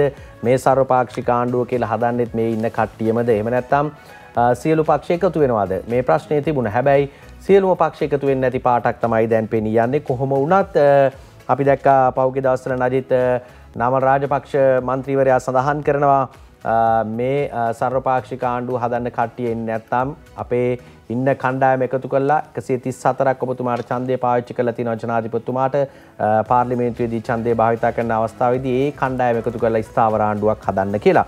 කොමුණත් දැන් මේ කතාව අද මව්බිම වාර්තා කරනවා සර්වපාක්ෂික ආණ්ඩුව ගැන රාජ්‍ය ඇමති ධූර ගැන අවසන් තීරණය මේ සතියේ ගන්නවා කියලා තමයි කියන්නේ. මේ කතාව අද වාර්තා කරනවා මව්බිම පුවත්පත මේ විදිහට. අද සර්වපාක්ෂික ආණ්ඩුවේ සංයුතිය ගැන මේ සති අන්තයේ වන විට ප්‍රකාශ කරන්නේ යයි ජනාධිපති රනිල් වික්‍රමසිංහ මහතා පසුගියදා පක්ෂ කණ්ඩායම් රැස්වීමකදී පවසා තිබෙනවා.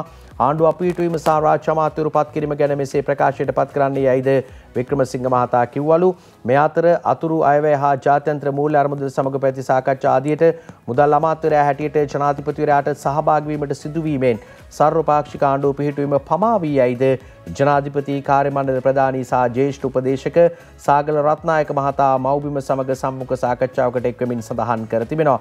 කොහොම වුණත් සර්වපාක්ෂික ආණ්ඩුව පිහිටුවීමෙන්ම රාජ්‍ය අමාත්‍යවරුන් පත් කිරීම ලබන සතිය වන විට අවසන් කිරීමට ජනාධිපතිවරයා තීරණය කර ඇතැයිද රත්නායක මහතා අවධාරණය කරනවා. ඔන්න දැන් බලාගෙන හිටපු කට්ටියට රාජ්‍ය අමාත්‍යවරු හම්බ වෙයිද? රාජ්‍ය අමාත්‍ය ධූරයක් හරි මට ලැබෙයිද? අමාත්‍ය ධූරයක් ලැබෙයිද? දැන් තමයි ඉදිරි සතියේදී ඒක තීරණය කරනවා කියලා ජනාධිපති කාර්ය මණ්ඩල ප්‍රධානියා සඳහන් කර තිබෙනවා සාගර රත්නායක මහත්මයා. ඉතින් ඉදිරියේදී තමයි නඩිත් බලා ගන්න පුළුවන් වෙන්නේ කාටද ඇමති ධූර හම්බ වෙන්නේ කාටද නැත්තේ කවුද රාජ්‍ය අමාත්‍යවරු කියලා. පැතරේ අද ලංකාදීපේ කියන කතාවක් මේ පොදු පෙරමුණෙන් තවත් පිරිසක් ඩලස් පිළට එකතු වෙනවා කියලා අජන්ත කුමාර අගලකඩ ලියනවා. මේ ශ්‍රී ලංකා පොදු ජන පෙරමුණේ තවත් මන්ත්‍රීවරුන් කිහිප දෙනෙකු ඩලස් සලහ පෙරමුණ මහතාගේ නායකත්වයෙන් යුත් මන්ත්‍රී කණ්ඩායමට එක්වීමට නියමිත වෙතයි දේශපාලන ආරංචි මාර්ග සඳහන් කරනවලු. ඔවුන් නුදුරු කාලයේදී එම කණ්ඩායම සමග එක්වීමට නියමිතව ඇති බවද දැනගන්නට තියෙනවා කියලා තමයි අද ලංකාදීප පුවත්පත කියන්නේ. ලංකාදීප පුවත්පතේ මේ තොරතුරු වල විශේෂම අපි දැක්ක මේ සමීර දැන් මේ එකතුවීම පිළිබඳව අදහස් පළ කරලා තියෙනවා. දැන් ශ්‍රී ලංකා පොදු ජන පෙරමුණින් ස්වාධීන වූ ඩලස් සලහ පෙරමුණ මහාචාර්ය ජී.එල්. පිරිස යන මහත්වරුන් ඇතුළු මන්ත්‍රීවරුන් 13 දෙනෙක් ඉක්ුත් බදාදා පාර්ලිමේන්තු විපක්ෂ අසුන් ගත්තා. ඒ පිරිස නව දේශපාලන ව්‍යාපාරයක් ආරම්භ කිරීම සඳහා මූලික සැලසුම් සකස් කරලා තියෙනවා. ඒ සඳහා වෙනම කාර්යාලයක්ද ඉක්ුත් සිකුරාදා නාවල්දි විවෘත කළා. ඉතින් මේ අනුව දැන් ඉස්සරහට තවත් පිරිස් එයි කියලා තමයි අද ලංකාදීප පුවත්පත වාර්තා කරලා තියෙන්නේ. අපි ඊළඟ කතාව තමයි දැන් ඩලස් සලහ පෙරමුණ මහතා ප්‍රමුඛ කණ්ඩායම එක පැත්තකින් සන්ධානගත වෙනවා. ඔවුන්ගේ කඳවුරු බඳිනවා. දැන් අනිත් පැත්තෙන් තව කණ්ඩායමක් මේ එකට හිටපු කණ්ඩායම අනිත් කණ්ඩායම තමයි විමල් වීරවංශ මහතා ප්‍රමුඛ උදේ ගම්මන්පිල වාසුදේව නානායක්කාර යන මහතුරුන් ප්‍රමුඛ කණ්ඩායම අපි දැක්කා තවත් කඳවුරක් හදාගෙන වෙනම ඉන්නවා. දැන් ඒගොල්ලෝ අද තව කණ්ඩායමක් හැටියට මහරගමදී අලුත් වැඩකට අත ගහනවා. මේ සිළුමිණ පුවත්පත වාර්තා කරනවා. ස්වාධීන පක්ෂ එකමුතුවේ මංගල හමුව ඉරිදා ඒ කියන්නේ අද දවසේදී ස්වාධීන පක්ෂ එකමුතුව විසින් ගොඩනගන සභාගය ආරම්භ කිරීම 4 වෙනි ඉරිදා ඒ කියන්නේ අද හවස 3ට මහරගම ජාතික තරුණ සේවා සභා පරිශ්‍රයේදී පැවැත්වෙනවා. එදින සභාවේ නාමය ප්‍රකාශයට පත් කිරීම සභාවයට එක්වන පක්ෂයන්ගේ නායකයන් එහි ප්‍රතිපත්ති ප්‍රකාශයට ජනතාව ඉදිරියේ අත්සන් තැබීම සහ නව නිලධාරී මණ්ඩලය ප්‍රකාශයට පත් කරනවා කියලා තමයි කියන්නේ. ඉතින් විමල් වීරවංශ මහතා ප්‍රමුඛ කණ්ඩායමත් අලුත් දේශපාලන බලවේගයක් හදාගෙන ඉදිරියට එනවා කියන කතාව තමයි අද දවසේදී තොරතුරු වාර්තා කර තිබෙන්නේ. ඊළඟ කතාව අපි මව්බිම් පුවත්පතේ ඇතුළු පිටුවක විමල් වීරවංශ මහතා කියන කතාවත් උපුටා ගන්නවා.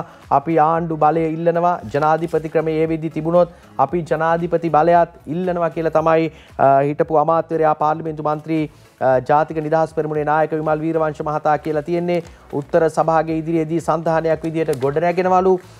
අපිට කෙලෙහි ගුණ තිබෙන නිසායි මහින්ද සුළඟ හැදුවේ. ඒ කෙලෙහි ගුණ අපි ඔවුන්ගෙන් බලාපොරොත්තු වෙන්නේ නැහැ කියලා කතාවකුත් කියලා තියෙනවා.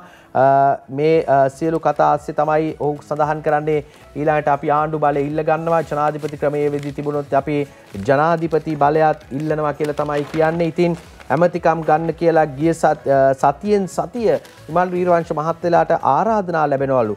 සර්ව පාක්ෂික එකඟතාවක් නැති මොකක් වූ අටමගලයක ලගින්න අපිට උවමනාවක් නැහැ කියලාත් විමල් වීරවංශ මහතා සඳහන් කරනවා. ඉතින් පොහොට්ටුවේ ඉන්න සංවේදී ඉන්ද්‍රියන් වැඩ කරන පිරිසට විපක්ෂයට එනවා හැර වෙන උත්තරයක් නැහැ කියලා කතාවකුත් සඳහන් කර තිබෙනවා. අවසානයේ අහනවා ඩල සලහ පෙරමුණ ප්‍රමුඛ කණ්ඩායමක් විපක්ෂයට ගියා. ඉදිරියේදී ඔවුනුත් ඔබලාගේ සභාගයත් සමග එකතු වෙනවද කියලා මේ පුවත්පතෙන් ප්‍රශ්න කරනවා. ඒ අනුව තමයි ඔහු කියන්නේ විපක්ෂයට එන්න තිබුණේ මීට කලින් ඩල සලහ පෙරමුණ කණ්ඩායමට. නමුත් දැන් හරි ආපු එක සුදුසුයි. පොහොට්ටුවේ සිටින සංවේදී කණ්ඩායමත් එක්ක සියුම් නහර වැඩ කරන කට්ටියත් එක්ක එකතු වෙන්න සූදානම්. ඒගොල්ලොන්ට මේකට එකතු වෙනවා හැර වෙන උත්තරයක් නැහැ කියලා තමයි ඔහු සඳහන් කර තිබෙන්නේ. ඊළඟට වෙන වෙනමම දේශපාලන පක්ෂයක් බවට පරිවර්තනය වෙනවලු ඩල සලහ පෙරමුණ කණ්ඩායම. එවිට අපි බලාපොරොත්තු වෙනවා ඔවුන් සමගත් සාකච්ඡා කරන්න. එවැනි දෙයක් කිරීමට අපිට කිසිදු බාධාවකුත් නැහැ කියලා තමයි ඔහු සඳහන් කර තිබෙන්නේ. ඉතින් දැන් මේ එකම කඳවුරක හිටපු කණ්ඩායම තමයි කඳවුරු දෙක තුනකට කැඩිලා දැන් වෙන වෙනම දේශපාලන බල කඳවුරු හදාගන්න උත්සාහ කරන්නේ. මේකේ නායකයා විමල් වීරවංශ මහත්තයා කියනවා, අරකේ නායකයා ඩල සලහ පෙරමුණ කියනවා. ඉතින් ජනතාවට තියෙන ප්‍රශ්නත් එක්ක ඉතින් අපි බලමු මේවට තියෙන ඉඩකඩ කොහොම හැදෙයිද කියලා ඉස්සරහට. අද දවසේ දෙවෙනි පුවත්පතේ කියනවා දැන් මේ අපි දැක්කා සභාවේ බිහි වෙනවා සහ මේ විශේෂයෙන් විමල් වීරවංශ මහත්තයා ඇතුළු පිරිස ඒ එලි දක්වන අලුත් එකමුතුව සභාගයක්ද බිහි වෙනවා කියලා තියෙන අතරදී අපිත් පෙරමුණක් හදනවා කියලා මෛත්‍රීපාල සිරිසේන ශ්‍රී ලංකා නිදහස් පක්ෂයේ සභාපතිතුමා කියනවා. එතුමා කියන කතාව දිවෙන්න ලියනවා. අපිත් පෙරමුණක් හදනවා කියලා මේ විදිහට කියන්නේ.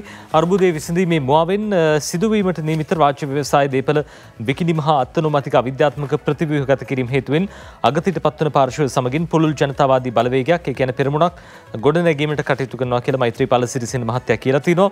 ශ්‍රී ලංකා නිදහස් පක්ෂයේ 71 වෙනි සංවත්සරයට ශ්‍රී ලංකා නිදහස් පක්ෂය ඉදිරිපත් කළ යෝජනාවට දැන් මේ ඔවුන්ගේ අනුමැතිය ලැබිලා තියෙනවා. කෘත්‍ය අධිකාරී මණ්ඩලයේ ශ්‍රී ලංකා නිදහස් පක්ෂයේ මධ්‍යම කාර්ක සභාවේ අනුමැතිය ලැබිලා තියෙනවා. ඉතින් මේ අනුමැතියත් එක්ක ඉස්සරහට කටයුතු කරනවා කියලා තමයි මෛත්‍රීපාල සිරිසේන මහත්තයා කියලා තියෙන්නේ.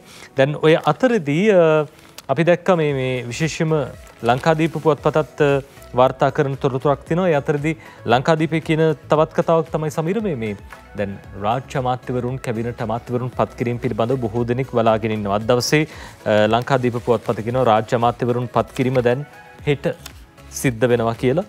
මේ විදිහට කියන්නේ රාජ්‍ය අමාත්‍යවරුන් පත් කිරීම හෙට කැබිනට්ටුව පසුව අජන්ත කුමාර අගලකඩ මේ ගැන ලියන්නේ. ස්ථීර කැබිනට් මණ්ඩලයක් පත් කිරීම තව දුරටත් කල් යනු ඇතැයි රජයේ ආරංචි මාර්ග සඳහන් කරනවලු. කැබිනට් අමාත්‍ය දුර සඳහා ශ්‍රී ලංකා පොදු ජන පෙරමුණෙන් ඉදිරිපත් කර ඇති නම් ලැයිස්තුවේ ඇති කිහිප දෙනෙකු සම්බන්ධයෙන් පවතින විරෝධයද මේ අමාත්‍ය මණ්ඩලය පත් කිරීමට ප්‍රමාද වෙන්න හේතු වෙලා තියෙනවා කියලා තමයි අද ලංකාදීප පුවත්පත තොරතුරු කියන්නේ. ලංකාදීපේ කියනවා මේ විදිහට විශේෂයෙන් ඇතුල් පිටුවේ තොරතුරු වාර්තා කළ තියෙනවා මේ පත් කිරීම පිළිබඳව. එසේ වුවද රාජ්‍ය අමාත්‍යවරුන් පත් කිරීම දැන් හෙට ඒ කියන්නේ 5 වෙනිදා සිදුවීමට බොහෝ දුරට ඉඩකඩ ඇති බවට ආරංචි මාර්ග සඳහන් කරනවා. රාජ්‍ය අමාත්‍යවරුන් 35 දෙනෙකු පමණ පත් කිරීමට නියමිත අතර පොදු ජන පෙරමුණෙන් රාජ්‍ය අමාත්‍ය දුර සඳහා නම් කරන මන්ත්‍රීවරුන්ගේ ලැයිස්තුවක් ඒ පක්ෂයේ ජනාධිපතිවරයා වෙත යොමු කරනු ලැබ ඇතයිද වැඩි දුරටත් ආරංචි මාර්ග සඳහන් කරනවා කියලා අද ලංකාදීප පුවත්පත කියනවා. අපි ඊළඟට යනවා තව කාරණයක්. මේ කාරණයක් දැන් දිගටම කතා වුණා. හිටපු ජනාධිපතිවරයා ලංකාවට පැමිණීමත් එක්ක අපි දැක්කා දැන් දේශපාලනයේ තවත් කාරණයක් දේශපාලනයේ තුල කතා කරනවා. නදිත් තීරය පිටුපස්ස වගේම එලිපිටත් මේ ගැන කතා කරා. ගෝඨාභය රාජපක්ෂ මහත්මයා යලි දේශපාලන කරලියට අරගෙන එනවද? පාර්ලිමේන්තුවට අරගෙන එන්න පුළුවන් කමක් තියෙනවද? පාර්ලිමේන්තුවට ගෝඨාභය රාජපක්ෂ මහත්මයා එනවා නම් කාට හරි ජාතික ලයිස්තුවෙන් අයින් වෙන්න සිද්ධ වෙනවා. එහෙම අයින් වෙන්නේ කවුද කියලා කතා බහට ලක් වුණා. එක පැත්තකින් සඳහන් කරනු ලැබුවා. ඉතින් විපක්ෂයේ දේශපාලන මතය වෙලා තිබුණේ යලි ගෝඨාභය රාජපක්ෂ මහත්තයාව දේශපාලනයට අරගෙන ඉන්න තමයි මේ සූදානම තියෙන්නේ කියලා. දැන් මේ අස්වෙන්නේ කවුද කියලා කතාවක් ඇවිල්ලා තිබ්බා ඊයේ දවස වන විට සීතා ආරම්භපොළ මන්ත්‍රීවරිය පිළිබඳව හිටපු රාජ්‍ය අමාත්‍යවරිය පිළිබඳව කතා වෙනවා. ඇය කියන කතාව අද මව්බිම් පුවත්පත සඳහන් කරනවා. අස්වෙන කතාව ගැන සීතා ඇත්ත කියයි. ගෝඨාභය රාජපක්ෂ මහතාට පාර්ලිමේන්තුවට එන්නට අවශ්‍ය නම් තමන් මන්ත්‍රී ධූරයෙන් ඉවත් වෙන්නට සූදානම්. යයි පාර්ලිමේන්තු මන්ත්‍රිණී සීතා ආරම්භපොළ මහත්මිය විශේෂඥ වෛද්‍ය සීතා ආරම්භපොළ මහත්මිය මව්බිම කළ විමසීමකදී පැවසුවාය. එවැනි ඉල්ලීමක් ශ්‍රී ලංකා පොදු ජන පෙරමුණ විසින් හෝ වෙනත් කිසිවෙකු විසින් මෙතෙක් කර නැතැයිද ඇය කියා සිටියාය. කෙසේ වෙතත් ගෝඨාභය රාජපක්ෂ මහතා පාර්ලිමේන්තුවේ එන්නට කිසිදු බලාපොරොත්තුවක් නැතැයි කී ඇය එවැනි කතාවක් පක්ෂය තුල හෝ නැතැයිද කීවාය. ගෝඨාභය රාජපක්ෂ මහතා පාර්ලිමේන්තුවේ එන බවට පැතිර යන කතාව සමාජ මාධ්‍ය කරුවන් විසින් පැල කරන ලද බොරුවක් විය යුතුයයිද ඇය තව දුරටත් සඳහන් කළාය කියලා තමයි සඳහන් කරන්නේ. සීතා ආරම්භපොළ මහත්මිය නම් කියන්නේ කිසිදු විටක මගෙන් ඉල්ලීමක් කරෙත් නැහැ, පොහොට්ටුවේ කණ්ඩායම ඉල්ලුවෙත් නැහැ. ගෝඨාභය රාජපක්ෂ මහත්මයා යලි දේශපාලන කරලියට එන්නෙත් නැහැ කියලා තමයි එතුමිය නම් සඳහන් කරන්නේ. ඇතරේ දැන් මාර්තු මාසේ පුංචි ඡන්දයක් තියන්න සූදානමක් තියෙනවා කියලා තියෙනවා. මාර්තුවේ පුංචි ඡන්දෙට සූදානම් වෙන්න බැසිල් පොහොට්ටු සංවිධායකයන්ට කියයි කියලා උදේචි වේකනායක ලියනවා. මේ පළාත් පාලන මැතිවරණය ලබන වසරේ මාර්තු මාසේ පැවැත්වීමට නියමිත බව ශ්‍රී ලංකා පොදු ජන පෙරමුණ සියලු ආසන සංවිධායකවරුන්ට දැනුම් දුන්නා කියලත් අද සතිය ගරුණු පුවත්පත තොරතුරු වාර්තා කරනවා. ඒ අතරදී එක්සත් ජාතික පක්ෂයේ අභිමානවත් 76 වෙනි සංවත්සරය 6 වෙනිදා පවත්වන්නට නියමිතයි කියලා අද ජාතික පුවත්පත් වාර්තා කරනවා. දිවයින පුවත්පත මේ විදිහට කියන්නේ එක්සත් ජාතික පක්ෂ 76 වෙනි සංවත්සරයේ අඟහරුවාදා 76 වෙනි සංවත්සරයේ අඟහරුවාදා පැවැත්වෙනවා කියලා තියෙනවා. මේ සියවසක පරාදීන ලක්බිම නිදහස් නිවහල් කළ එක්සත් ජාතික පක්ෂය කියලා තමයි මේ විදිහට අද ඒ පිළිබඳව වෙනම ලිපියක් ලියවෙනවා. සිව්සිය වසක පරාදීන ලක්බිම නිදහස් නිවහල් කළ එක්සත් ජාතික පක්ෂය කියලා තියෙන්නේ. දැන් 76 වෙනි සංවත්සරේ පවත්වන්න නියමිතයි. මේ අනුර බණ්ඩාරනායක මහත්තයා කියපු කතාවක් මේ විශේෂාංග ලිපියේ සඳහන් වෙනවා. හේතුව වර්ෂ 1993 දී එක්සත් ජාතික පක්ෂයට එක් වූ අනුර බණ්ඩාරනායක මහත්තයා 1994 මහමැතිවරණයේදී එක්සත් ජාතික පක්ෂ රැස්වීම්වලදී සිදු කළ විශේෂ ප්‍රකාශයක් තිබේ. තමයි මාගේ පියාණන් වූ SWRD බණ්ඩාරනායක මහත්තයා ආරම්භ කළ යම් දේශපාලන ක්‍රියාදාමයක් අද ඉතිරිව තිබේ නම් ඒ එක්සත් ජාතික පක්ෂයේ පමණි. අද මා සිටින්නේ එතනයි කියලා අනුර බණ්ඩාරනායක මහත්තයත් ඔහුගේ තීරණය ගන්නේ එක්සත් ජාතික පක්ෂයට සහාය දෙන්න. SWRD බණ්ඩාරනායක මහත්මයා ඒ වගේම DS නානායක මහත්තයලා මේ හැම දෙනෙක්ගෙම දායකත්වය බාරකාරත්වය මේ සියල්ලත් එක්කම එක්සත් ජාතික පක්ෂය බොහොම අපූර්වවට ගොඩ නැගුණා. ජනාධිපතිවරුන් දෙදෙනෙක් දැන් 3 දෙනෙක් බිහි කරලා තියෙන 4 දෙනෙක් DB විජිතුංග මහත්මයා, රනිල් වික්‍රමසිංහ මහත්මයා, ආර් ප්‍රේමදාස මහත්මයා, ඒ වගේම JR ජයවර්ධන මහත්මයා මේ ඇතුළු ජනාධිපතිවරුන් ඊට පෙර අග්‍රාමාත්‍යවරුන් කිහිප දෙනෙක් මේ සියලු දෙනා බිහි කරපු රටේ මුල් පුටු බිහි කරන පක්ෂයක් විදිහට එක්සත් ජාතික පක්ෂය හඳුන්වන්න පුළුවන් එවන් පක්ෂයක ලංකාවේ දැනට ක්‍රියාත්මක පැරණිතම දේශපාලන පක්ෂය විදිහට හඳුන්වන එක්සත් ජාතික පක්ෂය මේ සියල්ලත් එක්කම ඒ අභිමානවත් සංවත්සරේ පවත්වන්න නියමිතයි කියන කාරණාව සඳහන් කරනවා අද දවසේ දිවයින පුවත්පත. එතනින් එහාට අපි යනවා තවත් පුවතකට. ඒ තමයි එක්සත් ජාතික පක්ෂයේ පැත්තෙන් අහන්න ලැබෙන කාරණාවක්. දැන් අපි දන්නවා එක්සත් ජාතික පක්ෂයේ නිල ගීතයක් තියෙනවා. මේ නිල ගීතය වෙනස් කරන්න කියලා ඉල්ලීමක් ඇවිල්ලා තියෙනවා. අද මේ පිළිබඳව තොරතුරු කියලා තිබා ජාතික පුවත්පත් කිහිපයක්ම විශේෂයෙන්ම අරුණ පුවත්පත කියනවා එක්සත් ජාතික පක්ෂ නිල ගීතය වෙනස් කරනවට ගායකයාත් පද රචකයාත් විරුද්ධයි කියලා. මේ සමන් අතවද හිටි මහත්තයා පද රචකයා ගායකයා රෝකාන්ත ගුණතිලක මහත්මයා ඔබ අහලා තියෙන ගීතය ඉතින් හදමු අපි අලුත් රටක් යන එක්සත් ජාතික පක්ෂයේ නිල ගීතය වෙනස් කිරීමට ඉදිරිපත් වූ යෝජනාවක් එහි ගායකයා සහ පද රචකයා ප්‍රතික්ෂේප කළා තියෙනවා කියලත් අද සතිය ගරුණු පුවත්පත කියනවා. ඔව් නජිත් අපිට එහෙමනම් අද දවසේදී ජාතික පුවත්පත්වල තොරතුරු වලට දේශපාලන කාරණාවලට සමුදෙන ගමම්න තව එක කතාවක් අපි මතක් කරගෙන යනවා. මේ බලන්න මේ අපි කෑම ගන්න කඩ පිළිබඳව වාර්තා කර තිබෙනවා අද මව්බිම් පුවත්පතේ. අපි ඒ සඳහන් කරන්න ඕන ඔබ පරිස්සමින් කෑම ගන්න යන්න ඉස්සරහට යනවා නම් මේ බලන්න මේ කතාව බලල් මල මුත්‍ර මී බෙටි එක්ක ගිනි ගානට දෙන හෝටල් කෑම කියලා සිරස්තලයකුත් එක්ක මව්බිම පුවත්පත වාර්තා කරනවා. සමහර තැන්වල කැරපොත්තු විමාන කුස්සිය මැද්දේ වැසිකිලි අපිරිසිදු කාණු හමේ රෝග සෙම් සොටු ගලන සේවකයෝ එළිය හරිම ලස්සනයි ඇතුළ මල අපායක් කියලා තමයි මේ PHI වරු සඳහන් කර තිබෙන්නේ. ඉතින් මේ කෝට්ටේ ප්‍රදේශයේ තමයි මේ සොයා බැලීම කරලා තිබෙන්නේ. කෝට්ටේ මහනගර සභාව සීමාව තුළ අධ්‍යයනයක් කරලා තමයි මේ කණ්ඩායම මේ ජරාවට තියෙන හෝටල් පිළිබඳව සොයාගෙන. ඉතින් හෝටල් වලින් කෑම කන එක දෙවරක් හිතන්න සිද්ධ වෙනවා. මේ අපිරිසිදු ජරාව කවන්නේ මිනිස්සුන්ට නේද කියලා හිතෙනවා. මෙහෙම කණ්ඩායමක්ද මේ අපිත් එක්ක ඉන්නේ කියලා ඕම කනගාටුවෙන් හරි වාර්තා කරන්න සිද්ධ වෙනවා. ඉතින් ඒ නිසා තවදුරටත් මේ ගැන කියන්න දෙයක් ඇත්තටම නැහැ. මිනිස්සුන්ට කන්න දෙන දේවත් හරියට පිරිසිදුවට දෙන්න කියලා තමයි අපිට අන්තිමටම ඉල්ලන්න තියෙන්නේ. මේ තොරතුරු අද මව්බිම් පුවත්පතෙන් අපි උපුටා ගත්තේ. අපි සූදානම් සමීරත් දවසේ කාටුන් බලන්න.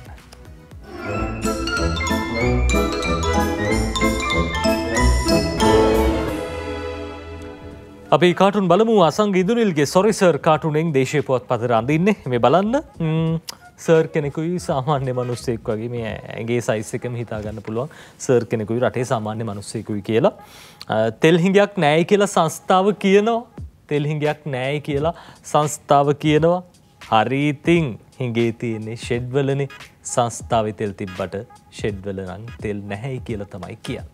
අපි යන ලංකාදීප පුවත්පතේ පියල් සමරවීරගේ ලංකෝනිස් කාටුන් එක බලන්න මොකද්ද කියලා තියෙන්නේ කියලා හැම පැත්තෙන්ම විදුලි බිල, ජල බිල, බඩු මිල, වැඩ් බදු මේ සියල්ලෙන්ම ජනතාව පීඩණයට පත් වෙලා ඉන්න වෙලාවක මේ කතාව කියන්නේ. මරණ දඬුවමට අත්සන් කරන්න රනිල් මහත්තයා බෑ කියනවලු බං.